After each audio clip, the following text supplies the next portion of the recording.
where are your standards? You know what I mean? You're hanging out with these guys that are going to the bar. They probably look out of shape as well. You know, they probably are struggling in other areas. They go to the bar to escape that life, you know? So it's like, where are you investing your time in?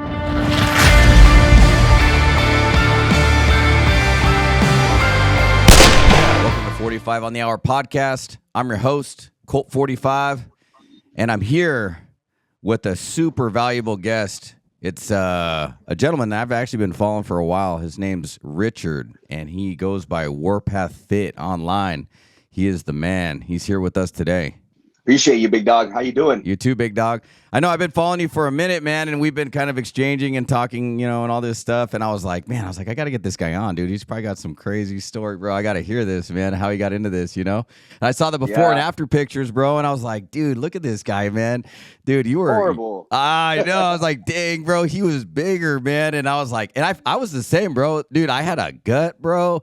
Like, I thought I was working out too. I was like working out too. And I was like, I know what I'm doing. You know? Just never saw any changes, bro. Yeah. No, dude, I was the guy. I was like, I'm not that bad. You know what I mean? I look in the mirror and I'm like, hey, I'm not that bad. I'm cool. Let me go grab a beer real quick. You know what I mean? Like, kind of brush it off. And then I look back now, you know, how I look compared. I'm like, bro, I was horrible, man. Like, I was in denial. You know what I mean? Bro, not even just like, covered up. Yeah, not even just like, you know, the outward appearance, bro. I tell people, you know, it's like your skin. Like, you look healthy, man. You know, like we look healthy, like your skin. I remember I had like bad acne on my back, bro, when I was overweight. Dude, I just like, even like my feet, like my skin, like was just like more crusty. Like it changes you, you know, when you're eating healthy, bro, like your mental state, just everything's better. Your body functions better. You're less achy, you know, and I'm older too. I'm 42. I never asked your age. I didn't know how old you were. I'm 36. You're 36? Not too far off. Yeah. So once I hit like the 40s, it was like I started noticing like little changes, you know. But the more I dial in my macros, the more I get more like into my workout and my meal, you know, nutrition and whatnot, I start feeling a whole lot better, bro. But yeah, it's all that inflammation, you know what I mean? Like when we're eating like crap, you got all that inflammation and it's all just coming out, all those toxins and stuff like that. So yeah, it doesn't feel great. Yeah. And dude, I'm kind of curious, man, like your history, bro. Like you got to have like something there, like to kind of get to where you're at, because you got a pretty big following. Like give me a little rundown of like who you are, bro. Like how did you come to be? Like why'd you get into fitness? I'm kind of curious, man. Like what was your life back like, you know, when you were a kid, you know, like growing up? Did you have like a harder life? Did something happen? Like give me a little bit of details on that. A lot of the stuff, man, was just it was caused by my own doing. You know what I mean? Right. I grew up with both parents in the house. You know, I can't say that I had a bad childhood. Everybody has problems, you know, but I mean, the family dynamic in the home wasn't the greatest, right? Even though I still had the mom and dad inside, there was fighting, there was, you know, all kinds of stuff going on behind closed doors, right? So a lot of stuff that I did, I used to escape from, right? Like I used to escape from the house. If there'd be, you know, fighting and drinking and stuff in the house, well, I'd want to leave, you know, and I'd leave and go do my own thing. You know what I mean? Being a teenage guy and find trouble, you know what I mean? Trying to have an escape somewhere. So I can't say and blame it on a bad childhood in the sense of like, man, I was poor. I was, you know, I didn't have no father figure. No, I had a father figure in the house. I was in sports. I played sports since I was little. Started baseball at 4, wrestled at 8, played football as well. So, I mean, I was active. I was in sports. I was doing stuff, but I found alcohol.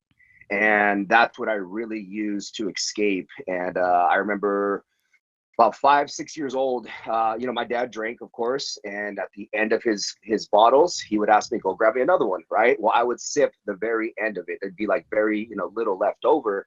And me being 5 years old, sipping that throughout the day, at the end, you could just imagine, I was feeling good. You know what I mean? And I remember that feeling being 5, like, whoa, okay, I feel different. Not necessarily do I like the taste, you know, it's kind of bitter, it's whatever. Why do they drink this? Oh, now I know why they drink this. It makes you feel different. So I started using that, man. I don't know, at 5 years old, that thing clicked with me. It stuck with me. As soon as my parents got divorced when I was about 14, 15 years old, I ran back to that feeling, you know what I mean? And I said, okay, what can I use to numb this pain, numb and escape this? My dad left. I'm here with my mom. I got to take care of everybody. like I'm 14, 15 years old, freaking out, having to be the man of the house, basically. Right, right, What do right. men do? Men drink, I always saw my dad drink. I saw my uncles drink. So guess what I'm going to do? I'm going to start drinking too. And so that kind of led me into, from that age, 13, 14 years on, really led me into that spiral of addiction. Not only alcohol, but then I found weed, and then as I got older, we start partying, we start drinking. Here comes the coke. Now we're doing bumps, so it started Right. escalating basically Right. throughout. And it just because I have an addictive personality. Me too. Anything that I got, bro, I wanted more of it. You know what I mean? I'm like, oh, beer, oh, coke, oh, weed, oh, let's go more. You know what I mean? Like, party's not over yet. Let's go grab some more beer. So that was my personality already. Now mix that on top of all these substances and everything that I'm going through. It was just a recipe for disaster. So that's kind of how I turned into, the person that I became, was this overweight alcoholic. At one point I had my 1-year-old daughter living in a mansion where I was growing a bunch of weed, and that ended up getting raided. You know what I mean? So Ah, I was just making stupid decisions left and right, even while having a family. All because I just think I didn't know who I was truly, right? Like, I was escaping, and I was just trying to find this thing that I'm into, trying to fill these gaps, and I never found it until I surrendered to God. You know what I mean? And we amen, can bro. kind of dive into that story a little bit later. But I think one of the questions you had for me, like, what was that change, right? What was that like determining factor that made you say, like, I'm done with this? I need to stop. I need to quit. I need to change my life. It was the fact that I was losing my family. By this time I already had 4 kids, me and my wife. Yeah, I was holding down a job. Yeah, I was supporting them, but I wasn't supporting them emotionally. I was just supporting them financially, right? And it was just a downhill spiral to where my wife, she felt like she had to leave. You know what I mean? She kept telling me, stop drinking. I was blacking out on the weekends. The kids were seeing it. It was bad, bro. Every weekend was like that, and so yeah, she ended up dipping. I came home one day from work. Everything was gone. Walking into that empty Oh, house, even the walls were bare, right? Like, pictures were down. um, I knew what happened. And I go into the rooms. I start looking around. Drawers are empty, closets bare. I got it. You know what I and there mean? was Family warnings, left, right? bro. So I And there was warnings, go ahead. right? Like there was like warnings and stuff like that too. There was plenty of them. There's years of warnings. You know what I mean? Yeah, yeah. The wife was telling me, "Hey, slow down." You know what I mean? Like, you can drink and you can party, but damn, like, you're getting out of hand. You know what I mean? There'd be times where I'd get a 30 pack. I'd be done with it. I'd be trying to drive and go grab another pack, and my wife's like, "Dude, you just finished that off. Like, just chill." You know what I mean? I didn't want to listen. You know what I mean? So it was like a pride thing, right? I make the money, I pay the bills. I'm gonna do what I want to do, not listening to my wife. Then my kids started realizing it. My oldest daughter, she's 14. Dad, like, don't drink this weekend. Dad, can we just do this weekend? Do we have to go drink? And I'd even listen to that side. You know what I mean? So it's like, while you're in that addiction, while you're in that mode, you really only care about the addiction in yourself at that point. How can you get your fix? How can you feel better? I used to only take my kids to Chuck E. Cheese or places that had beer. You know what I mean? And that was my Yeah. way of spending time with my family on the weekend. It's like, all right, cool. Yeah, let's go. Let's go hang out. They got beer. All right, cool. Let's go. You know what I mean? So that I had to, like, plan out my stuff to where, is there going to be alcohol? Am I going to be able to have a vape pen in my pocket to where I can get a little hit if I need it? It was all about me and how I was going to feel good. Didn't care about anybody else. So yeah, that was the turning point, brother. I came into an empty house. I dropped to my knees right then and there. I surrendered to God. And I said, God, like, take this away from me. I do not want to be held down in these chains and these addictions and losing my family. Do you think You the know, biggest thing that like so the turning point was is, and this is what I kind of figure from like talking to a lot of people, is we go from being selfish to being selfless, right? hmm So you're yeah, like, and I think that's maybe like something that you envision is you were like, okay, I'm asking too much of myself. Why don't I just get back to everyone else, right? And you started it with hmm God, right? Because He's number one, right? So you're like, right, okay, I'm gonna go in. I'm gonna give myself to you, and then you're gonna help me, hopefully, right? Because if I deserve grace, then I should be able to give grace to everybody else, right? yeah, 100%. Yeah, Yep. and I like how you touched on a lot of those things, man. Even the Chuck E. Cheese thing, man, that just rang a bell, bro, because that used to be me, man. I remember just Yeah. trying to. I mean, I got into alcohol for a brief moment. You know, I wasn't ever like too crazy with it, but I remember getting to a point to where, you know, Jameson was my choice. You know, Hmm. I like Jameson. And I could drink it all day long, and I just sit there and look retarded and just stand there by the bar, and I couldn't move because if I walked, I'd fall over. You know, kind of thing. You know, Yeah. and I Yeah. wouldn't drink just to get drunk. I would drink to get blacked out. Like I just wanted That to was me. pass out. You know, and I'm the same as you, bro. And I think you know that goes with like the whole tattoos, the working out. You know, we've traded our vices. You know, at the end of the day, and that's why I like talking to other fitness guys, bro, because we're all kind of like in the same boat. You know, we need you know, like a vice that's stronger than the vice we had before. We need to exchange it. And I think that's Yeah. something that you touched on that, you know, and you were talking about how when you were raised, you know, you used to take a sip from your dad's beer and whatnot, and how that like kind of like started priming your habit, right? And I had the same thing going on when I was younger. I remember, you know, my dad was not much of a drinker, but I remember there being beers in the fridge and me just trying like different things, you know, just trying to escape my reality. The thing is Yeah. I don't believe that you need to ever escape your reality, right? For any reason, like live the current state. You don't need to change it by alcohol, drugs, or anything like that. Because once you get to the level that you're at, bro, and you're at a way bigger the level that I'm at, you got so much more experience in that aspect. But dude, I look up to somebody like you, bro, because I know that you've been through the ringer and you've made this person and you're at a different mindset. And people don't understand there's levels to this shit, you know? Hmm. And your reality changes based on levels, right? And I wish I could just show people sometimes, like visually, but you can't. You got to just say, "Hey, I promise you, you drinking, you doing drugs, all this other shit, you think that's life. But I promise you, there's a different life that you can't see yet that's better than that." And some Yeah. people always talk about, and this is what I was going to ask you, bro. I get a lot of guys that hit me up and they're like, "Oh, man, you know, I want to stop drinking and stuff, but man, I see you on your Instagram saying yada, yada, quit drinking. You know, that's for, you know, the week and whatever. But how am I supposed to go hang out with my bros and like bond with males and not drink? You know, like that's a Hmm. common thing that guys say." And I'm like, dude, who the fuck says you can't go to the gym, bro? Yeah. Let's go have a gym Exactly. session together, dog. Hey, meet Exactly. me at the gym, bro. Let's go hit some burpees or Yeah. something, you know? Yeah, it's like, where are your standards? You know what I mean? You're hanging out with these guys that are going to the bar. They probably look out of shape as well. You know, they probably are struggling in other areas as well. They go to the bar to escape that life, you know? So it's like, where are you investing your time in? Are you investing your time around people that are not changing? They're not willing to do the work? Or are you investing your time into people that are trying to change, trying to do the work and change who they are? You know what I mean? And that's where a lot of guys have to realize, bro, it's like, we're grown men now. There is nobody responsible for us. There's nobody coming to save us. It's up to you and your decisions from this point on. Not only do they affect you, but now they affect your family, your friends, your relationships. So I think that's where a lot of men have to realize, it's like, we think it's just about us. It's not. It's not about us. It's about everybody else around us that depends on us. And if we're failing ourselves, guess what? You're failing them as well. Right.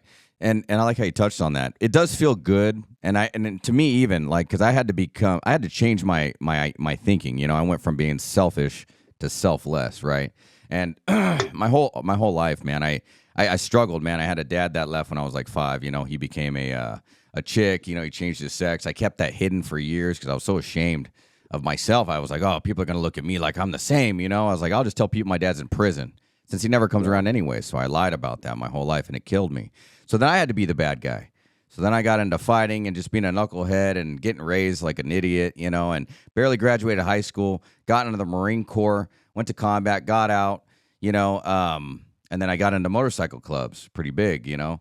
And, you know, and I was learning brotherhood, you know, like this is what it is because I didn't have no family and stuff, you know. And I think a lot of guys go to, you know, other resources to try to find some sort of like brotherhood, but there's brotherhood and community in fitness. There's a big Hmm. one, you know, and I think for me, man, I always think about, you know, like what am I showing my kids now?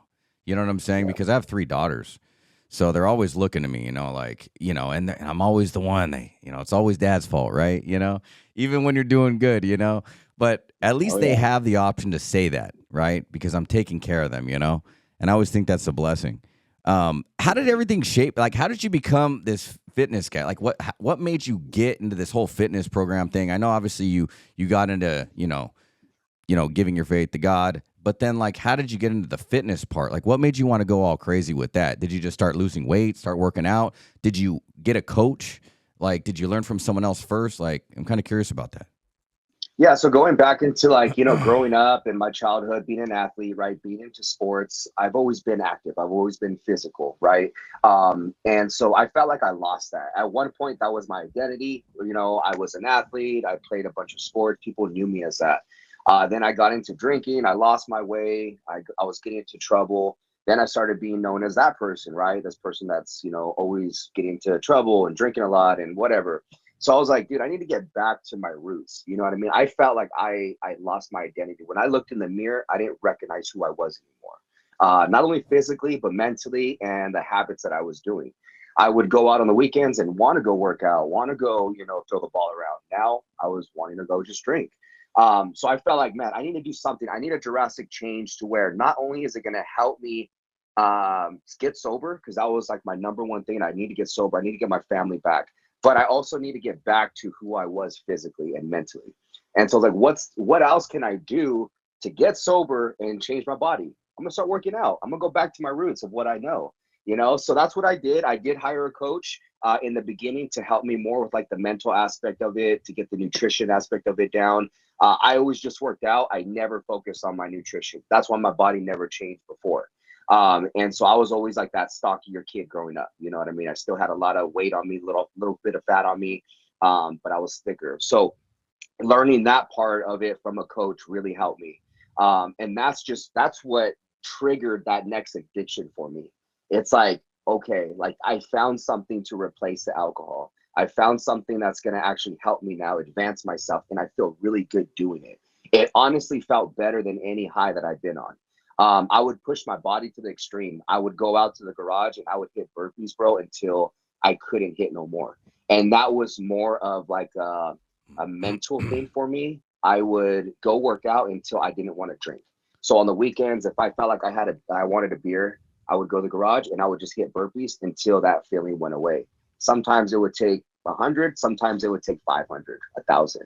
And I would just lay there and just be like, holy crap, just thinking about like, I just want to breathe. I wasn't thinking about alcohol. I wasn't thinking about bills. I wasn't thinking about stress.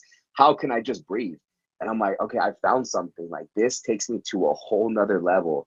And I tell people this and they're like, bro, you're crazy. Like you literally push yourself until you like pass out almost. Yeah. Like, yeah, I think that's how I was getting that euphoric feeling. Correct. You know what I mean? Like, yeah. But it was working. It was working. I wasn't drinking. I was eating good. I was getting in shape. The fat was melting off. I was getting that blood flow moving. Yeah, bro. And I was like, all right, dude, like I'm an extreme guy. I need to do extreme shit. And that means I need to keep doing this. So I don't care if I'm sore. I don't care what is what. I'm going to continue doing this process. 5, 6 years down the road, bro, this is just who I've become. This is just what I do every single day. It's stuck. I found something I'm into. I found something I'm good at. I found something I'm passionate about. It takes over any type of addiction that I've ever been part of. And so that's who Warpath is. You know what I mean? Like I developed the name Warpath because I went through a hostile path and I had to fight my way through it. And I had to get to this other side. And that's what people do when they're on this warpath. You know what I mean? So that's who I developed. It's like an alter ego type thing. I love that, dude. I love everything about that, man. That just motivates the shit out of me. Just everything you just said, bro.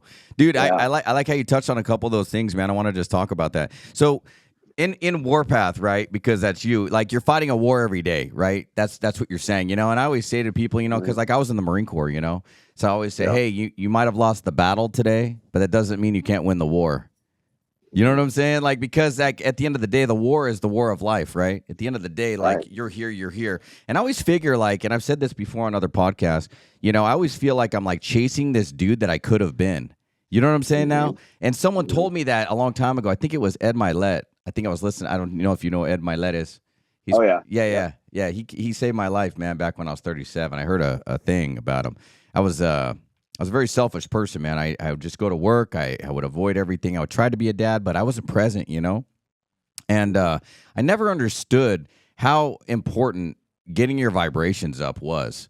You know, I never understood that, and I want to talk about that because you're talking about going on burpees till you die, and that's exactly what I did because I got to a point in my head that I didn't want to be around anymore. I literally was so negative in my thinking process because no one ever taught me to think about what you think about. No one ever taught me that. Like I didn't learn that in school. I didn't learn that after combat. No one ever taught me that. So I would let my mind and my thoughts run rampant. And I remember just feeling this negative thinking, you know, because the VA would give me medicine because I was thinking negative thoughts. And they're like, oh, here's some more. Here's some more. And I would get into these thoughts and I couldn't avoid them. And it was so scary, man. I've never been afraid of anything in my life except for myself, you know, and obviously the fear of God, you know, he's, you know, the one I would never want to upset. But I think I got to a point to where I had to elevate myself. And just like you're saying, it triggers me when I hear that because I think I did the same thing. I remember getting in my backyard and starting to do burpees. I can't remember who it was. I think it was Wes Watson. I saw that dude doing crazy burpees and all these burpees, and it would trigger something inside of me, and it was get down and fucking push, you know, if you don't feel like you're worth it, you know, blah, blah, blah. Your fucking life sucks. Good. Get down and fucking push. Do burpees, you know. And I remember just getting in burpees and doing hundreds 3-count burpees till my shoulders were on fire, till I couldn't even do them anymore. And every time I couldn't do them the next day, I just get down and I'd do more, and all of a sudden I'm like, fuck, I could do it again, even though I'm in pain. What the fuck? You know, I shouldn't be able to do this, but I'm doing it. And I do it again and again and again and again and again until I literally pass out. I would just do it until I couldn't do it anymore. I'd do 500 a day sometimes. And I did it so much to where I literally couldn't move my shoulders. And I was when am I going to be able to kill myself? I would try to kill myself fucking working out, bro. And I feel like you're the same as me, bro. You know, and I was I'm going to death by burpees, bro. You know? Yeah. You know, and I've heard that from other dudes that have, you know, done time and stuff like that. They said to pass time, they would just try to kill themselves working out. And it sounds crazy and aggressive to say that, but it's a positive thing that you really can't kill yourself doing, you know, especially for dudes like us that have that addictive personality trait where we're 0 to 100. There's no in the middle. We're not in the middle. It's oh, we're going to drink. Let's drink till we black out or fall off our chairs, you know, and everything's just 1,000%. But I try to take that. And it's good that you said all those things because I don't think people understand how important your vibration is to you. When you're in that state of mind, you were trying to fight something and you were doing burpees literally until you got your vibrations high enough. That's what you're talking about. I want to get that euphoric feeling, you know, but what you were really fighting was you were fighting to get that elevation up. Right. And you were noticing something changes in my brain. I feel better when I work for this. I feel better when I'm done. I feel accomplished. I feel task oriented, right? Something was going on there, but in reality, you were just bettering yourself. And at the same time, you were changing your blood flow. You're getting more oxygen and blood to your brain. So your brain was feeling differently, right? Yeah. And so instead of going to grab a drink, you were putting yourself through a hard test, right? And then you pass the test because at the end of the day, God gives us tests, right? That we can pass, right? Right. The devil taunts us. And the devil wants us to fail. A taunting is a fail, you know, it's made for you to fail. And so I think that every test that we go through means that we were selected to do something better. Yeah, 100%. Yeah, I think going back to that, you know, I mean, what did Jesus do? Jesus used to walk everywhere. You know what I mean? He used to go, and he wasn't in a car, he wasn't in a chariot. He would walk. You know what I mean? So he would push his body to the extreme as well. You know what I mean? And I feel like that's what we're doing. Jesus fasted for 40 days and 40 nights. What was he doing? He was getting himself into a different mental state, right? By doing something hard that was challenging himself, but to tap into that higher vibration, which was, you know, tapping in with God. You know what I mean? So it's it's all the same stuff that we're doing. We're just kind of using, you know, either fitness or fasting or different extremes, right? To do that number one thing, which is ultimately just change our consciousness and change how we are acting and our habits and stuff like that. So that was going to go into my, oh, go ahead. Sorry, bro. Sorry. No, death by burpees. That's where. Yeah, dude. I know. I was sick when you said that, dude. I was like, that's so me, bro. He is so me, you know. And it's cool meeting other people that are so like-minded. I just wanted to touch on that, but you kind of started talking about it. But when did fitness become more of a physical thing for you, or less than a physical thing? It was okay, the physical's there, but obviously fitness is just the gateway, right? That's the start. But then you start opening up your mind, and you're and some dudes will like. I remember when I first started this, dudes were like, "Oh, you're talking about love and your feelings and stuff, and oh, so manly, bro." And I was like, dude, you have no idea, bro. Like the way that I feel, I'll talk about it all day, man. Like you can hate me all you want. I love you, man. I don't care, dude. Hey, I when want you you to be feel better. good, bro, it don't even matter what people say. It's like, oh, yeah, like That's it. whatever you want to say. You know what That's I mean? I what's feel so damn good. Like, go ahead, talk your shit. yeah, and you could feel it. You could genuinely feel it. I could feel it from you. Yeah, You're happy. You're like, dude, I found my presence in life. I found my moment. This is who I am, like it or not, yeah, And I think that's yeah. what we struggle with a lot as men, bro. We find insecurities in ourselves, and we kill our families with that, and we kill our lives with that just because we struggle, and we go to the bottle, or we go to drugs, or we go to like bad vices, bad Mhm. bad organizations that just may or may not be right for us at that moment, bad Right. frequencies is what I like to call them. Some frequencies Yeah. seem good because you get that love that you need, but then there's always a contract with it. And Hmm. I think that you got to be careful with those things. I think that in life you just got to make sure that you're around the right frequencies all the time. Your Yep. frequency is what you frequently see.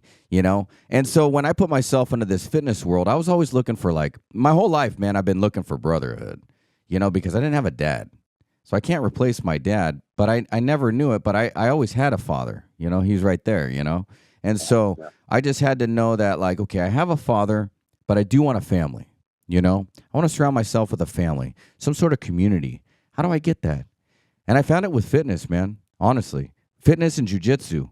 I do Yeah. jujitsu too. Jujitsu is super. Everyone's always so humble in jujitsu, and that's one thing that you can't fake. I don't know if you do a martial art or not. You look like you do, but Yeah. I wrestled since I was 8, there and you then go. did mixed martial arts since I was about 12, 13 years old. So Nice. Yeah, I wrestled in high school. In high school, nice. yeah, I just did a few Nice. years. That's a good sport. That's a discipline right there that you got to learn. I think every man should do something physical like jujitsu or wrestling at least once. Absolutely, because I think as men, especially young men, when we're growing up, man, and do you have any kids or anything? I got 4, 3 girls, 1 boy. Oh, okay. Yeah, I got 3 girls. I never had a son, but I have nephews and stuff. But as far as boys, like when you grow up as boys, you're always looking for something to, like, you always think that you're the shit. And I Yeah, remember, yeah, like, grade 11th grade, like, oh, I'm tough. I lift some weights. I got some biceps, and then I got my ass beat. By just some, yeah. like, dude that was like way skinnier than me, and I was like, what the hell? I I feel remember you. popping off at this kid. And Yeah, then I got into wrestling. Because I want to learn how to fight. And like get into feeling more confident. And it gave me confidence, but it also humbled the shit out of me, bro. You oh know? yeah. And I think that's what we get in fitness is we get humbled the shit out of every single time we do it, bro. And I can't wait to work out, bro. Like, I didn't get my workout in this morning. I went to the Weekend concert last night with my daughters. And I was watching them cry because they love The Weekend, and they were like, "Oh my God, The Weekend," And but at the same time, I was like, I get up and I do my discipline, but we ended up getting at like 4 a.m, so I had every excuse in the book not to get up and do my Yeah. workout. But I'm gonna do it after this.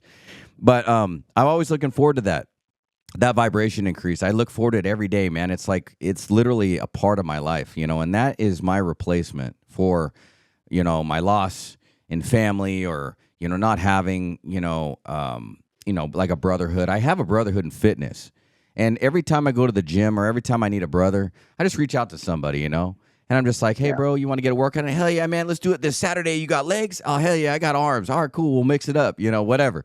And so, Hmm. and we all kind of like adapt with each other. We all kind of like run a similar program, but at the same time, it's different.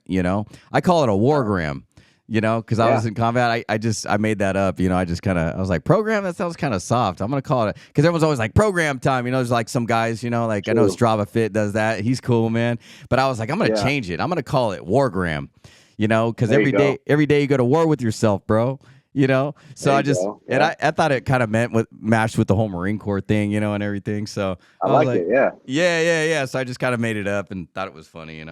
Um, Yeah. but that's it, Yeah, man. no, I mean, what exactly what you're saying, you know what I mean? It turns into, like how you said, like you look forward to doing it now. You know what I mean? It's just something that it replaced that void of trying to escape and looking for something alternatively, right, that we find like through a bottle or through drugs or whatnot.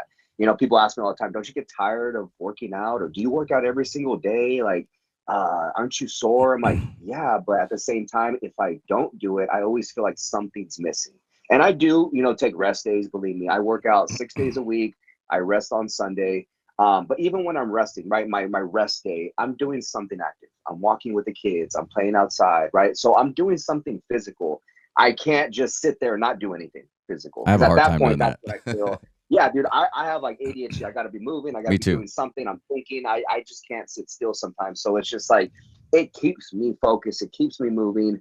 If I don't work out or do something active, it's like something's missing, right? My attitude is like crap. I'll be mouthing off to my wife or to my kids. And then I think about it, I'm like, why am I acting this way? Oh, I didn't get my workout in today. Or I messed up on my macros. I ate something I wasn't supposed to eat. Guess what that's doing? That's making me feel like crap about myself. Now I'm transferring that on to my family. You know what I mean? And so like that's what keeps me on point, bro. When people are like, don't you have a day where you don't want to do this? I'm like, yeah, I'm human. I do have those days. There's a lot of days where I wake up unmotivated. But if I dive into that mindset, there's other areas of my life that I notice go downhill with it, right? Like my relationships, how I'm talking to people, that kind of your vibration, stuff like that. Dude, I had a question for you that's kind of on that topic, man. How do you coach men who have never had discipline before, bro? Because that's kind of on the level of what we're talking about. Because you're a coach, man, and you're a big coach. Yeah. And how do you do that, bro? Like dudes that come to you and they literally come up to you and they've never had a workout in their life. They're just like, hey, what's up, man? I need help, bro. I know I need help. I have no idea what the hell I'm gonna do. How do you like? What's the first thing you do, bro? Like what's your mo You with gotta that? my MO, bro, and it's gonna sound weird as heck because we're men, right? We don't Right, talk right. about this, but it's compassion. It's having compassion for somebody because I've been there. I've been in your shoes. I've been overweight. I've struggled with addictions. I've struggled with my mental health. Like everything that you're telling me on why you're overweight and you're on the verge of a divorce and you're drinking, you're doing this. I've been there. So yes, we need tough love as men, but that's not always the answer, right? Like other coaches out there, maybe that's their way, right? You mother effer, you better get up. You're being a little, you know what I mean? Change yourself. Like I get that aspect and I get that approach, but also there's an approach too where you got to step back a little bit and really kind of figure out why are they the way they are. Talking to some guy, right? So like you said, sometimes you need brotherhood, bro, right? You just need somebody to talk to. Sometimes that's all it takes as well. Having somebody sit down with them, hey brother, what's going on? Why are you so undisciplined? Like, and like actually I talk to them and they figure out their own problems. Like I'll sit down with you and I'll be like, okay, so why do you think you're so lazy? Why do you think you're so disciplined? Do you think your family deserves this guy that is acting exactly like you? Would you want your daughter to marry somebody like you? Right. And we're going through this process and they're actually like, well, no, I want my daughter to be able to have this man that's, taking care of her. Or are you doing that to your family? Right. So it's like walking through that process, them having actually realizing, oh crap, I'm the one that's doing this to myself. I could change it. Right. So taking that responsibility, a lot of guys, man, they think they're victims. Right. Yeah, Oh, they well, do. I can't do this because of that. Or I can't do this because of this. I got a family. Like, bro, no, you are in control of your life. Now, from that point, now we figured out what's going on. Now it's time for that tough love. Here's your workouts. Here's your macros. This is what we're doing every single day. You're checking in with me every single day. Why did you miss this workout? Brother, we just talked about every single reason why you need to do this shit. Why are you still being undisciplined? Now you're leading them and you're showing them what they're doing wrong versus just yelling at them, putting them down constantly, making them feel worse. And then at the end, the result is they just quit. Right. So like I just really try to have compassion for them, really trying to figure out their situation and then tailor a solution that's going to work for them. Doesn't mean it's going to work for everybody. I get some guys, man, and my coaching approach is a lot different for them than it is for somebody else. Everybody thinks they have to jump on a program and they got to take stuff away. Oh, I can't eat this, right? I can't do that. Well, why don't we change that approach around and maybe add some stuff, right? Like let's add more protein, let's add more walking, let's add more things. So instead of thinking of diet and fitness of taking things away, why don't we think about it as we're going to bring stuff forward, we're going to enhance stuff, we're going to bring more things, more quality of life to you, right? So it's just about leading them in a way where you do have to hold their hand in a sense, but then let them go, right? And it's just like figuring out where they're at and then pointing them in that direction and then watching them go and handle business from that point on. So that's how I do it. I think it's just about having compassion for people, really listening. Why are they acting the way they are? Okay, here's a solution. Now you go follow it.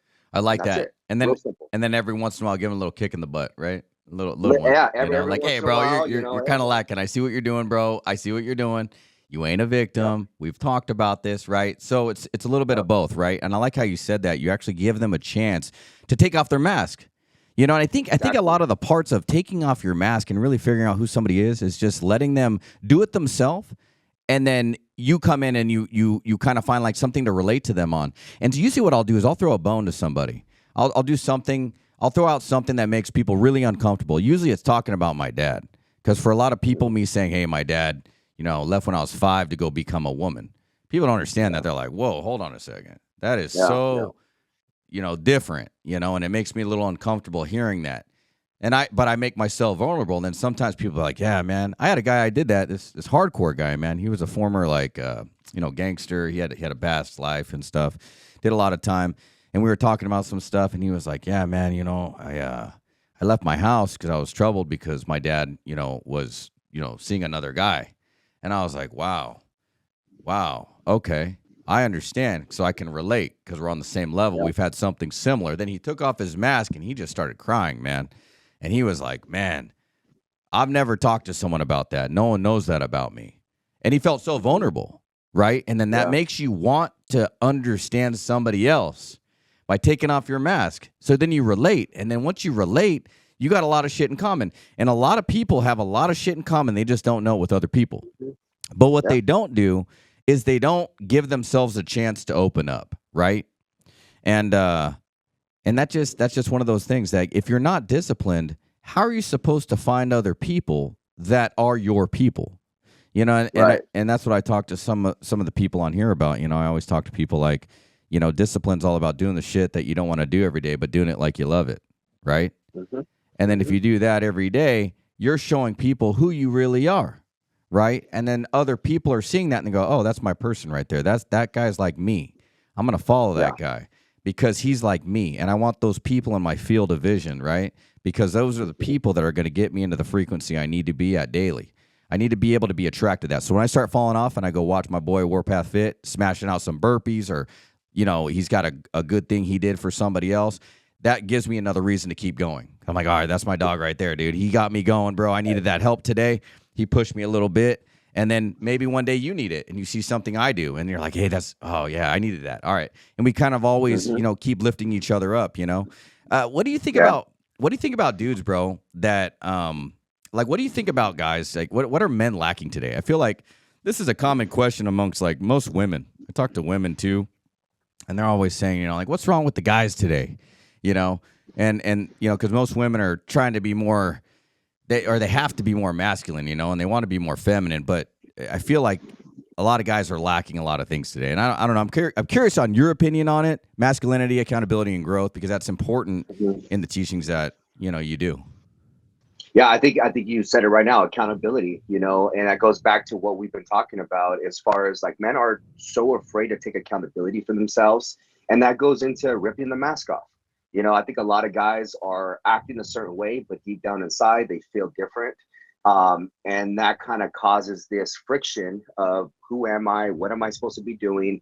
And by that time, they go off and start doing stuff that they really shouldn't be doing, so hiding and masking all that with the alcohol, vices, pornography, all kinds of stuff, you know what I mean, that men do in order to escape, right? So I think a lot of that, I think if more men can take accountability for themselves, for their actions, for their responsibility, for who they are in this world, for the role that God actually gave to them, of being, yes, somebody that is going to have to take a lot of pressure. That's what you're built for. That's why you need to work out. That's why you need to lift. That's why you need to work on your mindset, because your responsibility is going to it's going to have a lot of responsibility on it. So you got to have broad shoulders. You know what I mean? And that's the reason why women are built one way, men are built a different way, right? Women are built with thicker hips, right? A bigger midsection, why? So they can carry a human being, right? So they can deliver a baby. Men, we got broad shoulders. We're, big, we're burly, we have big backs, we have arms. Why? So we can carry the pressure of the world, carry the pressure of everything else that, we got to do as men. So I if you like look that. at it from that side of like a biological aspect of like, okay, God created man and woman. Why? Well, they have two different roles. Okay, what's the woman's role? Okay, what's the man's role? Am I doing my role? right? Am I taking care? Am I providing? Am I being not only there supporting my family, but also emotionally? And I think a lot of guys are too scared to show that side of it as well, right? Like I got my son, bro. I kiss and I hug my son. I grab my son and I get him. I said, "Come here, boy, I love you." And I give him a big kiss. I wasn't raised that way. When I tried to kiss my dad, he slapped me and said, "Men don't kiss boys. Boys don't kiss other boys." And that woke me up. That was like, oh, okay. And I remember being like 3 years old, 4 years old, like, okay, how do I process this? That's my dad. I love him. Naturally, I want to give him this affection, but oh shit, I realized I did something wrong. So that kind of went, it grew with me as I grew up. And I'm like, I was scared to show affection until I had my boy. And I'm like, I'm not going to let that happen because I think boys need to have that. It's part of masculinity too. You know what I mean? I Having agree the with you. feminine with the masculine. Yeah. I agree And with you, man. you got to be able to have that vulnerability of ripping the mask off. I want my son to come to me and be like, "Dad, I got to talk to you. I feel like crying right now. Like, I'm so frustrated. Like, Dad, I just need you to, I need your help. I need your help." If I don't give him that emotional aspect, guess what he's going to do? He's going to tie all that in. When he's around me, he's not going to tell me he needs help. He's going to try to suck it up because dad doesn't, I don't want dad to think I'm weak. You know what I mean? So yeah, I think that's what a lot of men are actually missing is that accountability of who they are, you know? Yeah, man, it makes me almost tear up, bro, hearing that. I hear you when you say that because I remember, that being like a thing. It was mostly with my mom, believe it or not, because my mom had to wear the pants in the family. So my mom was like the single Yeah. mother, we were poor. Your mom thought she had to raise a man, but that was her way of thinking. Correct. She had to raise. My mom wasn't very I mean? like affectionate. She never really said "I love you." I'd have to say it to her. I remember being at night, man, like saying it to my mom like 40 times before bed. "Mom, I love you," and she wouldn't say anything. "Mom, I love you. I love you." And I started getting these things where I had to have things on even numbers, and I realized that it was like a comfort thing. So I'd say it. Yeah. She'd have to say it twice in a row for me to like feel comforted. It was weird, man. It was like this psychological thing, and I never understood it till I got older. But it was basically that was a vulnerability of mine, and that was something that I was struggling with. So my mom was my love. Like she would tell me, like I needed her to tell me all the time, "Hey, I love you, I love you, I love you." Because my dad would say that, from a distance. He would call every few weeks, but he never like showed it. When someone says "I love you," but they're never around, you kind of wonder like, do they really love me? You know what I mean? Like, where's What's the your version present? of love? You know what I mean? How do Yeah. you love? Yeah, how do you love? So I remember being a young man and always feeling that and wanting that affection from my dad. My dad just to grab me and be like, "Hey, you're my boy. I got you. No matter what. Yeah. I love you. You're my son." Mm-hmm. I never had that. And I remember going to my mom for that, never really getting that because my mom was trying to raise a man. And so my mom's way of raising a man was to show me that she was tough and she could work hard and she could, survive. And we did, man. We survived on, I think it was like $1,600 a month, at the time, living in a trailer park in Valencia. And yeah, she didn't make a whole lot of money, man. So I learned the hard way with that. Just trying to get raised, and all that. But I remember needing to be embraced, as a kid. And I can't touch on how important that is that you say that because a lot of people don't talk about that. Especially a lot of fitness instructor guys. Everyone's always talking about, staying to your disciplines and getting off your ass and working out hard and staying. And you're the one that's talking about, hey, man, well, maybe give everyone a chance to kind of like listen to you and you listen to them and you kind of see what's the real problem here. Are we dealing with someone that has a lot of pain inside? How do we open that up? Let's find your why. What's your why? What's your purpose here? And a lot of guys struggle with that. That goes into my next question. What advice do you give a man who's surviving, but knows he's meant for more? He knows that shit, right? What do you tell a dude that like knows that he's meant for more, but he's just barely living day by day, bro? You got to just believe it. You got to become the person that you want to be before you're even that person. You know what I mean? There you go. And that's where Warpath came from. It's like that was my alter ego. Richard, he was weak. He was lazy. He was an alcoholic. He was fat. Richard was everything that I was when I looked in the mirror and didn't notice myself, right? That's who Richard was. But I didn't want to be him no more, right? That guy had to die. It became somebody that was no longer serving me. So I had to kill that person and I had to become another person, which is where Warpath, man, this guy's disciplined. This guy doesn't miss workouts. This guy reads his Bible every single morning. This guy takes care of his family, his kids. He takes care of others. You know what I mean? Like that's who I want to be. So when I need to be that person, that's who comes in. Even if I feel and I wake up one day unmotivated, lazy, oh, that's Richard. Let me kill that guy real quick. There you You go. ready to step in? Alter Ready to step ego. in, Warpath? Let's go, Warpath. Alter Let's ego go. steps in. Tap on my boots, bro. Yeah, and I'm done. Right. So that's the mental click. It's like, okay, shit, I'm Warpath now. It's like putting on your suit, right? It's like Batman putting on his suit. He's Batman now. You know what I mean? What does Batman do? He goes out and he handles business. That's what Warpath does. You know, so it's literally becoming the person before you're that person. You got to feel it. You got to see it. You got to believe it. Every single night before I go to bed, I'm thinking of who that person is that I'm going to become. And I'm just visualizing who does he have? Like, what kind of car does he drive? What kind of house is he in? What kind of relationships does he have? Manifest. Okay. And manifesting it, right? Saying my prayers. And I pair those two together. God, I want your will to be done in my life. So if there's anything in this vision that doesn't align to your will, please change that in my vision for me. You know what I mean? So I'm actually asking God, I want your will. I don't want my will because I'm going to mess it up or it's not going to be as good as what he has.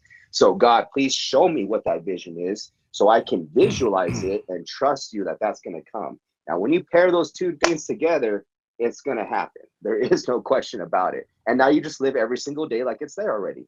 I love that shit, man. That Simple. shit's powerful, bro. That's huge.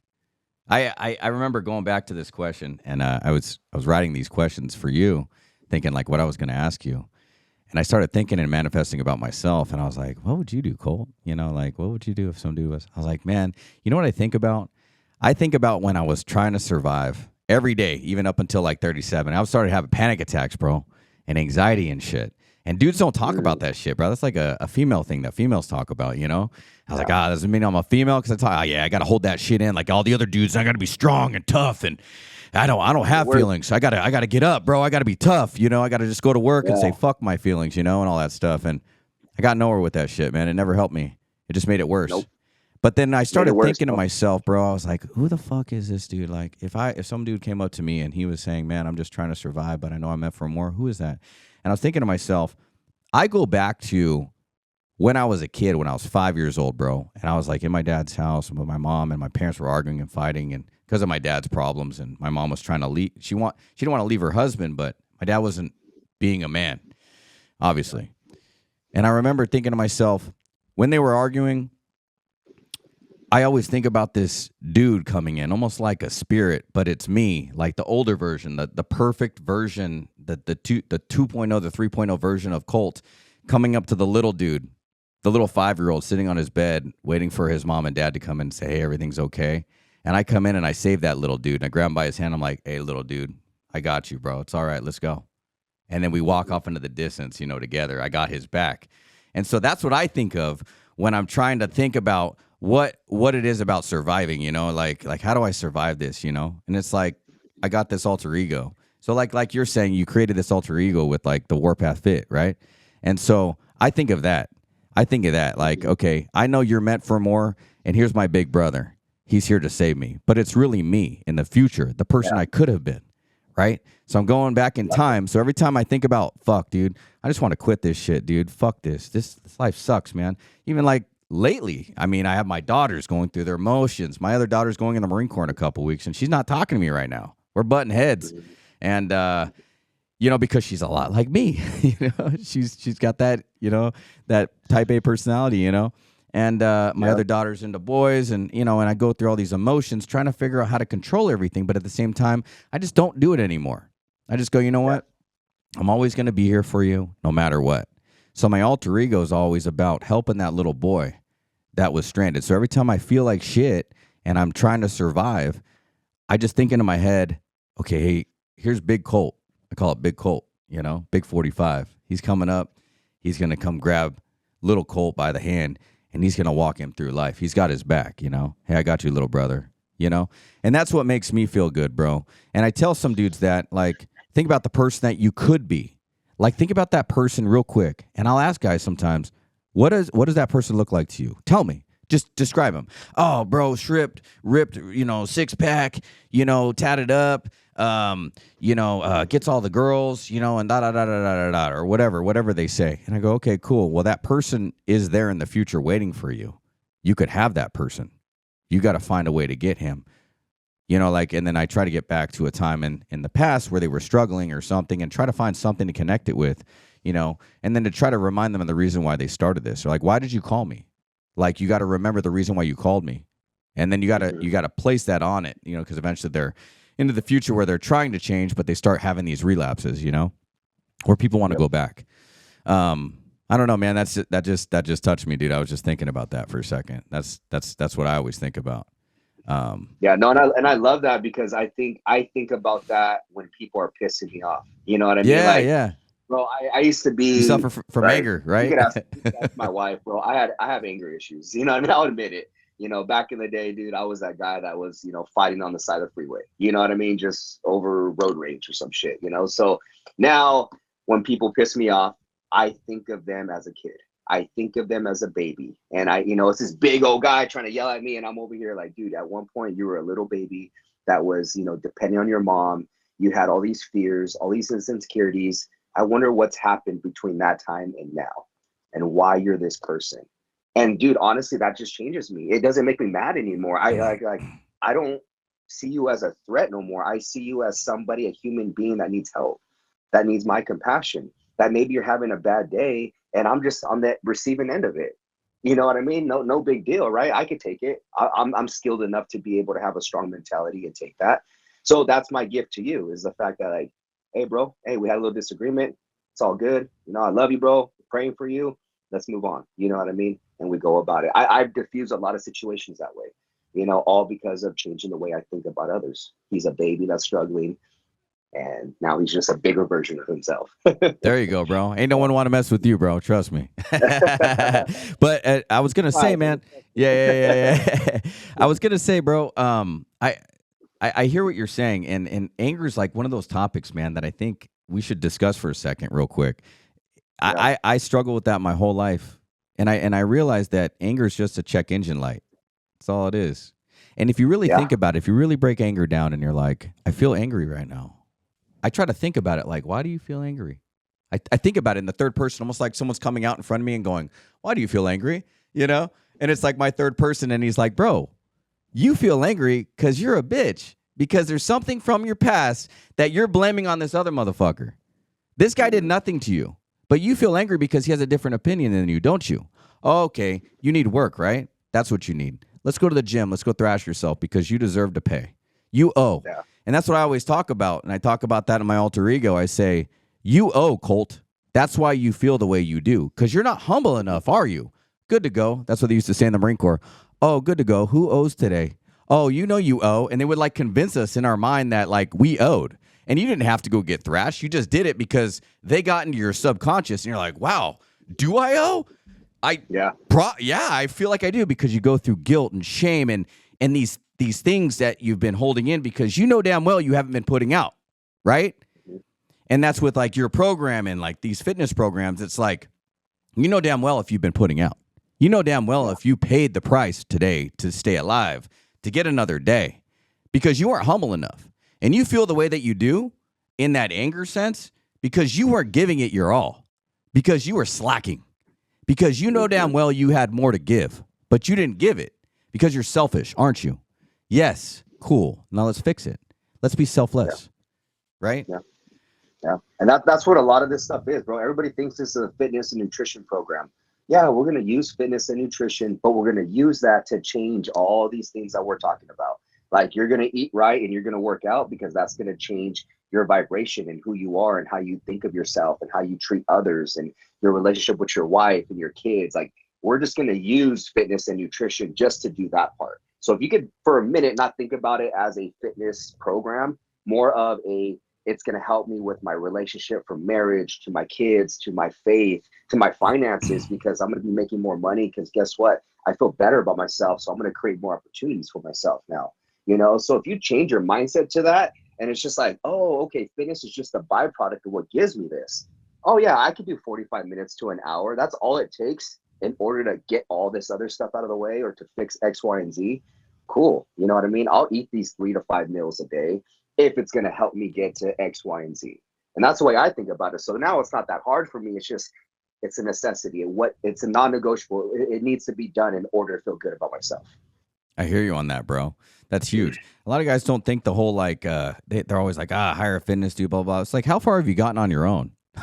Yeah. You know, Yeah. like Uh-huh. like Yep. obviously you're talking to me or you're online, you know, liking, you know, your stuff or whatever. It's like, where have you gotten so far? Especially with working out. A lot of dudes plateau, man. They get in these Yeah. plateau phases where they go to the gym and they're like, you see the same dude looking the same over the last 3 years. You know, and you're like, Hmm. what have you been doing differently? You know, he's on his phone. He does his quick 30 minutes. You know, he gets some arms in. It's always arms, right? Arms, Yeah. bro. Yeah. Maybe a bench press, you know, and that's it, bro. There's nothing else. They don't work out Yeah. their entire And then they body, come to bro. you. I've tried everything. I can't do it. Fitness isn't for me. I don't know. It's just genetics. I'm like, nah, bro. What do you mean? What have you tried so far? How Yeah. long have you tried? Oh, I gave myself 6 months, but it was on and off. I'm like, you haven't done shit. There you Like, go. give yourself 365 days of consistency. Yes, you're gonna have a few days where you're gonna have hiccups. You're gonna mess up. You might not, work out that day. But over the long haul, that's why you need 365 days, because if you average it out, maybe you did 200 days out of that 365 or whatever. You know what I mean? Now you can now honestly say, okay, I gave it a shot. But don't say that if you've only done three Nah, months, most six people don't give months, it and enough then time. They don't give it enough you time, know, man. They don't give themselves oh enough time man, to be great. oh, you're good Monday through Friday, and then the weekend comes, and man, you just blew all your results, and then you wonder why. Why aren't I seeing progress? Now you know why. So yeah, it's a mindset thing, bro. It's a mindset thing. That's What all this stuff is. what kind of legacy are you trying to leave behind, bro? Like I'm just trying as to leave. Warpath Fit, I'm as trying to Richard. change my generation, my family tree, in the sense of, yeah, money, but also the habits that I leave with my kids. Me and my wife are the first generation that has stopped addiction. Proud of you, man. Everybody before us on both sides of the family are alcoholics. They all drink. There's drugs involved, right? Me and my wife are the only ones to do it, and it started with us two. So that right there, I'm already proud of that aspect. You know, Amen to that, bro. Proud of you, man. this kind of goes into, bro. I get so much hate or backlash when I tell people you shouldn't be drinking. Da da da da. Like, I made a video on my reels, and it got like a million views or whatever. But more of the comments are negative on, don't be telling people what to do, right? And I'm talking about drinking. And the reason why I say that is because when I was 5 years old, I didn't have a drinking problem. My dad had the drinking problem, but there was beer in the house. So guess what I developed? A drinking problem, Shit, right? man. So the Yeah. reason why I say that is that you might not have the drinking problem, bro, but your little nephew does. And he watches you drink. Oh, well, hey, my uncle Colt, he does it all the time. He's cool. He's never got a DUI. He could have a few beers and go home. Let me try it. Your little nephew does it. He's a full blown addict. He's an alcoholic now. Bam, he ruins his life, hitting somebody, getting a DUI. Now he's in prison the rest of his life. Why? Because he saw his uncle Colt drink beer. So that's why I tell people, bro, it's not about you. You might not have the problem, but what if your nephew does or your son does, and he grew up with alcohol in the house? Now he's got the problem, right? So I'm not telling you to not drink because I want to ruin your life and I feel like you shouldn't have fun. I'm trying to open your eyes into leaving a legacy and changing that for the generations to come, not just for you. So I like that. that's the type of legacy I'm trying to leave, brother. Stuff that can last for generations and generations and actually make your family better, and money is a vehicle for that as well. So of course that's the number one priority, because the more money I got, the more I can take care of my family and other people. Amen, So bro. I think about it as a vehicle, as a tool. So yeah, I think just that's the legacy, man, is leaving my kids with a business, with the knowledge of how to eat properly for themselves, how to train properly for themselves. My daughters are already helping their friends with their fitness and stuff like that, teaching them how to eat Oh, that's properly. My awesome. son, dude, my daughter's 14 years old, and she's already helping her little 14-year-old friends, work out, go to the gym. So like that's already leading into other families now that we're starting off with, right? Like fitness is starting to pour into other families that don't work out, all because of our kids. So it's just like bleeding out in all these different areas. And I'm proud of that, bro. I'm proud to say that, I've been part of that. Me and my wife have led our kids into that direction, teaching them, the rights and the wrongs. And we're not perfect by any means. There's a lot of stuff that we're still, working through and stuff with our family. But I just know for a fact we're in the right direction. You know what I Dude, mean? And that's we're going to huge, continue man. going It's that caught not route. taught, right? It's caught not taught. Yeah. You know, as Yeah, they always yeah, say, and I'm man. with you, bro, on the daughters. So we're gonna have to link up on Yeah, this bro, because dude. Yeah, dude, the bro. boys are coming I'm always and they're going. already. Yeah, Oh man, Wednesdays they go to church group, teen night, Wednesday nights, and they're yeah. meeting boys there. I'm like, are you guys going for Jesus or are you guys going Yeah, for dude. boys? I got the same thing going on in my house, man. Oh, man. Yeah, my daughter's one of the popular ones, man. She's always bringing over like 10, 15 girls at once. And I'm like, man, I'm a Yeah. single dad alone in the house. You're bringing a bunch of 14-year-olds in here, bro, to spend the night all. Uh-huh. It just make me uncomfortable, bro. I'm locking my door. And they're out doing Yeah. whatever they're doing, partying. But they're good kids. They're good kids. But every once in a Yeah. while, they try to bring over a boy. Hey, can we bring a boy over? What? Let me Yeah. talk to Hell this kid. no. I actually encourage it, man. I do. Because I want to see this kid, and I come out there and I do like 20 burpees right before, bro. There you go. Do some headstands, bro. Get real dirty. Walk There you right up, like, go. hey, what's up, man? How you doing, bro? And they're always Yeah. like, hey, how you doing, sir? Yep. Let them know, Yep. But I'd rather Uh-huh. my daughters know. I'd rather their friends that are guys know who their dad is, Yeah. so they That's know, important. and it's not even like to just fear them, put them in fear, but I want them to know that like I'm a good dude and I care about my daughter, right? Right. Because if they know That's that I big. care about her, right, everything else just adds a little bit of, whipped cream on top, the Yeah. tattoos And or that's whatever, huge right there because that brings up another point. I think because like I'm involved in all my kids' stuff. If they have a school event, I'm gonna be there at the school event, showing up, showing the other parents and showing the teachers that my kids have both parents in the house. They got a father, they got a mother, right? Even if I'm busy, bro, I will make arrangements to show that. You know why? Because it's important for me for others to see that my kids have a dad in the home, that they right? can't just grab my kids and have them think a different way, or these boys are like, oh well, she don't got a dad, you know what I mean, this one's going to be easy to get. No, hell no. Like, she's got a dad, she's got a mom, and I think statistically I heard somewhere saying that that's what like predators and stuff like that look for. They look for kids that their dads are not involved in their house, or they're not involved in their life. You know what I mean? And it's like, well, her dad never picks her up. She just has a mom. You know what I mean? And they're like the target for that. So that's Yeah, it's always stuck in crazy. my mind. So that's why I make it a point, like how you said, I want people to meet me. I want them to see who the dad is, and then that way, yeah, if you form a cool relationship and it all works out, great. You know that person now. You know And, what I and you, mean? you touched it right on the head, man. And that's really what it takes to raise kids these days is just presence, bro. That's what I Just be never got, present, man. just be there. And that's the thing I struggle with my dad forever. Even though my dad is a full transition female now, the thing I had my dad on one of my podcasts a long time ago, and the thing I always said is that I didn't care that you were, a chick or gay or any of that. I cared that you weren't a parent. You weren't my parent. You weren't present. You could have been an alien and I would have still loved you. I still love you, but those are the things that I struggle with the most. And I had to go through all this hurt and all this hate to try to find who I was. And I had to crack down and hit rock bottom and almost take my own life just to figure out that I was loved all along, Mhm. whether you love me, but I always had somebody there in the presence, and that was God. And until I Yeah. realized that and I got back into my faith, and I'm not afraid to say that I love God. I used to be really weird about it because of the people I grew up around, and now I say it, and there's all these people coming out of the woodworks now saying, amen, brother. I feel the same way you do. People like almost in hiding, like they're afraid of their faith, and I'm like, like presence is faith. Like you don't have to have presence to have faith, is what I mean. And Right. I believe that, and I believe that I can get through anything with his faith and his power, and I used to struggle with that a long time, and I'm ashamed to say that, but now I feel better, because I can talk to like-minded individuals like you and be like, hey, I'm about that business. That's what I'm about, Mhm. and I feel confident in that, and I'm not afraid to hide it. Um, Yeah, yeah, having daughters, man, is all about presence. I know, and sons too. it is. I don't have any sons, but I could almost understand. I think it might be actually harder raising daughters, bro. So you might be a little bit easier raising a Yeah. son, though.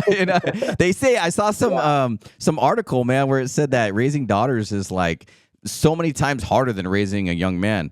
But the thing is the daughters will be there for you for life, bro. Yeah, For life. 100%. My girls are daddy's girls, big time. My son, he's a mama's boy, Oh yeah, So yeah, yeah. like right now at the stage, like this year, he's finally starting to kind of come out of that little shell there, and he's 7 years old, right? So he's starting to want to do more things with dad. He goes to the gym with me all the time, so we're at the gym. He's lifting with me. He's right there. He watches me as I train my clients. So literally, this little kid is picking things up. Believe me. But he's finally able to kind of get out of that little mama's boy mode, But my girls, they're daddy's girls. You know what I mean? They're always taking care of me, checking on me, making sure I'm good. Are they difficult? Yeah. You know what I mean? But it's worth it. And that's what I try to instill in my daughters too, is like, you're not difficult. You're not picky. You just know what you want. You know what I mean? You have a strong head on your shoulders, and don't take that away from yourself. You know what I mean? Don't let nobody tell you you're too difficult, you're too picky. I'll make sure I'll tell you if you are being like that. You know what I mean? I'll put you in check, but be you. Be strong minded. And so I'm really trying to teach my daughters, man. Yeah, it's important for men too, but I'm also teaching my daughters the masculine side of being a woman. You know what I mean? That they Because I don't need think a there man is, kind of thing. yeah, exactly. Yeah. Taking care of yourself, knowing who you are, having that confidence in yourself, knowing that you have your dad there all the time to fall back on, that you don't need anybody to do things for you. Or I would never want my daughters to feel like they need a man to take care of them. You know what I mean? I want them to feel empowered themselves, and that they want a man to enhance their lifestyle. So that guy is going to have to bring value to their life, right? Um, she doesn't need to be dependent on him. So I'm trying to teach them that aspect of it. But it goes both ways. You got to be a woman of your word too, and you got to be respectful, and you got to treat your man, right. So I'm teaching them that aspect of things. They see it firsthand from me and my wife. So me and my wife, we make it a point and a priority to really show our kids our marriage outwardly, right? Expressing stuff, talking, and we're always in the kitchen hugging and stuff like that. The kids like, ew, mom, ew, dad, that's nasty. That's my wife. You know what I mean? Like, so like showing them through action of like how a man treats a woman, how a woman treats a man. That aspect of it is important too. Yeah, dude, you just touched on like 1,000 things I was just going to ask you. Dude, that just hit on everything, man. I think you just closed it out. Dude, the last question I had for you, bro, and this is a huge one, and then we'll wrap this up. How has faith or a belief in something bigger played a role in your comeback? Like, kind of like from where you were at, because obviously you're faith-based, man. Like how important is that? And I want to touch on that because I think it's the number one thing. I think it really is because, and I'll just say it before you answer. Like for me, I know that faith for me is one of those things that like when you have nobody, you have him, right? And when you don't know what to expect next, you can fall back on him and just say, okay, it's in his corner. I don't have control over this. He does. So whatever happens, that's in the journey. It's supposed to go that way. How do you feel about that? Like how do you feel about faith being so important in your background? It's the number one thing in my life. It's the umbrella that I put everything else under. You know what I mean? It's the foundation. It's what got me to change. Like all glory to God, as far as where I'm at today, because if it wasn't for him, man, and if it wasn't for me taking the step to surrender to him, I already know I would not be where I'm at today. You know what I mean? If I continue to try to do things on my own, it just wouldn't be working out. What do you think about people that say? What do you think about people that say like, like, oh, well, you got to put your wife in front of God, or you got to put your family, it's like, in the Bible, it says that God's number one, right? What do you say about that? Oh, I got to put my wife first. I can't take care of my wife if I don't have God at the center. You know why? Because I'm going to still be selfish. I'm going to be thinking about myself. There you go. What can I get out of my wife? Right? What can I, whatever. I'm not going to be able to love my wife the way God intended to because I don't have him first. Right. So it all comes down from that center. It's God, then it's my wife, right? And then it's our kids from that point on. Because I can't even be a good dad if I'm not being a good wife or being a good husband to my wife. Yes. Right. If our kids are constantly seeing me and my wife fight and bicker and argue, that's not going to be a loving home. That's not going to be a home my kids are going to want to be in all the time. So that means I got to have that relationship first above the kids. Now the kids are starting to see, oh, dad makes my mom a priority, even with us. That makes me feel good because that's also my mom. And I know my mom's being taken care of. That allows them to let their guard down and be like, okay, life is okay. Like everything is good. You know what I mean? All because I know I have a good leader, my dad, he's taking care of me, but also my mom, but he's also has to answer to that guy up there. if he's not doing what he's supposed to be doing. Totally. And that's the biggest fear right there, man, is having an answer to him. Yeah, absolutely. Like when you get up to those gates, man, hopefully one day, and you got to say, hey, man, remember that feeling you had when I was telling you what to do? Yeah, that was me. That was you. Yeah, that was me, bro. I told you. It's like that's why I always tell people. He does. Yeah, because God tells you got to take care of your wife like he takes care of the church, right? So it's like, you weren't taking care of your wife. You weren't taking care of my church. You weren't doing. It's like, oh shoot, I didn't know it was that deep. So once you start reading the Bible, you start actually like comprehending stuff. Even if you're not this spiritual religious guy, right? Like I don't call myself spiritual, because spiritual can mean two things. There's good spirits, there's bad spirits, right? So I'm a God-fearing man that believes in Jesus Christ, right? And that's my center. And once I started really like diving into that, it taught me a lot about myself and how I act and why I do the things I do, and then how I should be acting and living my life from that point on. You know what I mean? So literally it is like instructions to life. Correct. And I like how you just said that at the end. I think that's important, because I think a lot of guys and ladies will probably look at this and be like, no, my husband or my wife is first. I don't, I still believe in God, but it's like, but that's not really the goal, because here's the thing. This is just what I believe. If you don't have something else as like the leader, right, or the above, how are you supposed to make, what do you do when you get into an argument? Like, oh no, I believe this. Well, I believe this. Well, what does he think? Oh, he thinks this? Yeah. Okay, well, there's a decision maker. That way, there's no fighting. There's no arguing. You follow that. The journey's already laid out for you. The blueprint's laid out, right? Mm-hmm. Right. And then that way, there's no arguments. There's no this. Well, God says this is how we're supposed to live our lives. This is what I have to do. This is what you have to do. This is how we're supposed to take care of our kids. That's just the rule book. You live by the book, right? The book is the rule book. That's what I think. And every time, and I did this in my past relationship, and it became an issue. And she was a Christian woman, but at the same time, she had some, disbeliefs. And I would say, listen, it has to be this way. It says it here in this tool that I have, this book, right? And we both believe in.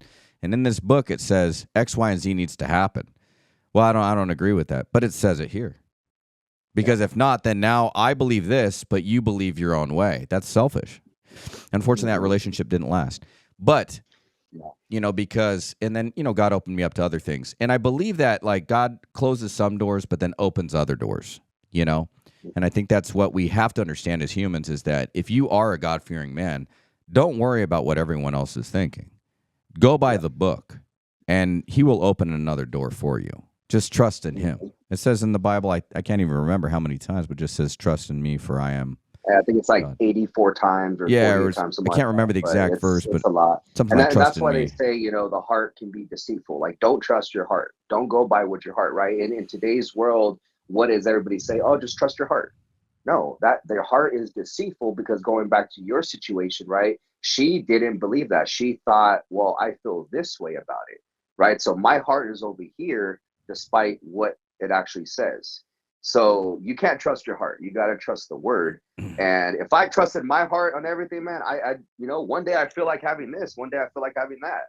My heart is telling me to do this, and then the next day my heart's telling me to do that. So you can't really trust your heart, but you can trust the word that has been proven over and over and over again to be God's word and to speak the truth. Amen to that, bro. So, what is it they say? I might say it wrong. It's like emotions are temporary, but discipline's forever. Something like that. Like emotions are like waves. And I always tell people emotions last, what is it, like 7 minutes or something like that? An actual emotional feeling. And then once it passes, it's gone. So we have many moments in our lives every day that we have emotions: anger, love, distrust, shame, guilt, remorse. We fluctuate. So you can't really trust the human behavior or the human emotion. You can't, because that's what people say is your heart, right? That's your heart. It's just energy and motion. That's what emotion is, right? Energy and motion. So it's constantly moving through you. Correct. Yeah. And if you're thinking about your thoughts and you're always thinking about the positive light, which is him, and you're focusing on that 100% of the day, how do I make him happy? How do I make him happy? And you're focusing on that, everything else around you just kind of builds up beneath you. The right woman will come along, the right family. Your kids will start progressing. Everything just kind of starts developing. And they say something, I can't remember where it said this, but it said if the man leads the house, it's like 60% of the time or 70% of the time the family will be successful. If the woman leads the house, it's like 30% of the time. And then if the kids lead the house, it's like 10% of the time. And it says something like that. But if you base everything on the Lord, it's like 100% of the time. It should work out, you know?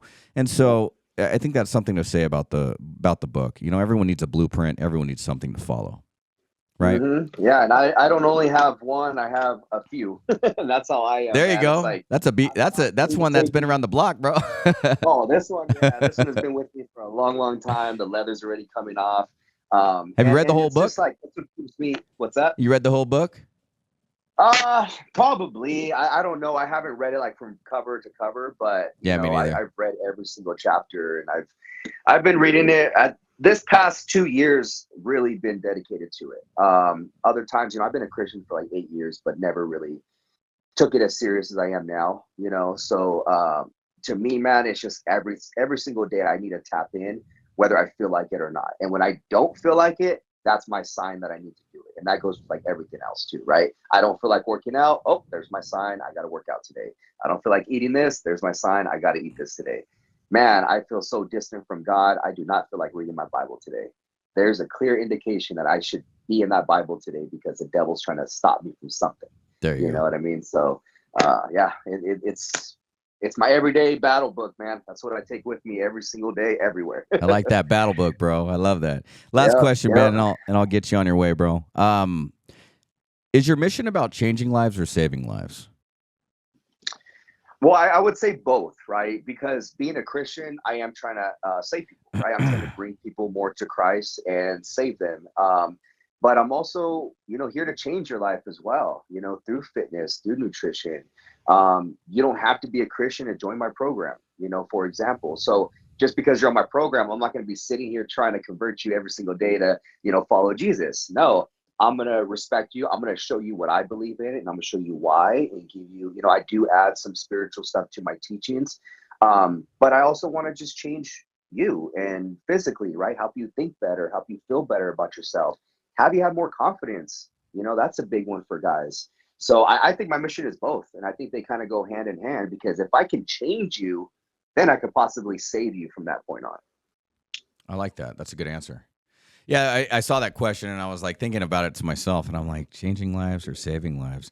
And I said both too, because changing lives allows you to save a life. Exactly. And that's what I mean, so if I can get you as a client, let's say you don't believe in God and you're over here struggling with addiction and all this stuff, and you just want to get in shape, and we work on that first. We get you sober, we get you ripped, we get you shredded. Now you're over here thinking like, dang, what else is possible? You know what? I didn't believe in God because I didn't think there was really anything out here that had my back. But now after going through this transformation, there's something out there, because I went through a lot and I got through it, and somebody was right there helping me. All right, coach, what's this whole God thing about? You know what I mean? Why do you believe in Jesus?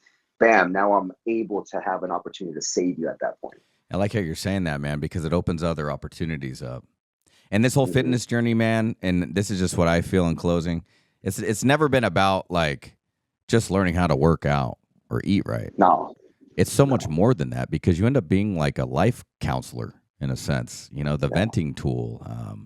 There has to be a why. Every single time I had a client and he did not have a why, he failed. He didn't last. But every single time I had somebody that's like, dude, I need to change this because my kids and my wife, they've done it. So if you have a strong enough why, you're going to do it. 100%. And that's what you got to find. You got to find that why. Yeah, because you can figure out the how so much easier, right? It's like, well, how do I get past this? I'm going to figure it out. Reverse engineer it. Yeah. Yep. Dude, it's been a pleasure having you, man. Dude, you've taught me so much. Every single time I do a podcast, I learn something, man. And I've learned a lot from you today, bro. And I highly respect you, bro. I always have, man. I'm going to keep following you, bro. We're going to interact. Let's get a workout in someday, bro. Let's do it. Let's do it, brother. I'm down. Where are you located at again? I'm in Simi Valley. I'm actually in Camarillo right now. That's where our building is. Yeah, I have a moving company and a restoration business also up here. So. Okay. Yeah. Let's try to get something together. Where are you located? I'm over here in Riverside. Riverside? Oh, okay, Riverside. East side. Yeah. Not too bad. I go out there. I'll probably just shoot you a message, see what you're doing one of these days. Maybe pop in for a quick workout. Let's do it, brother. I'm down. Amen, dude. Well, it's been a blessing, brother. And yeah, bro. Well, until next time, bro. We'll do a shout out after this. So sounds good. I appreciate you. You too, brother. Let me just end up closing here real quick. Until next time, guys, get up, get after it, and get some. Bitch, don't get too comfortable. Better not get too comfortable. Better not get too comfortable. Yeah.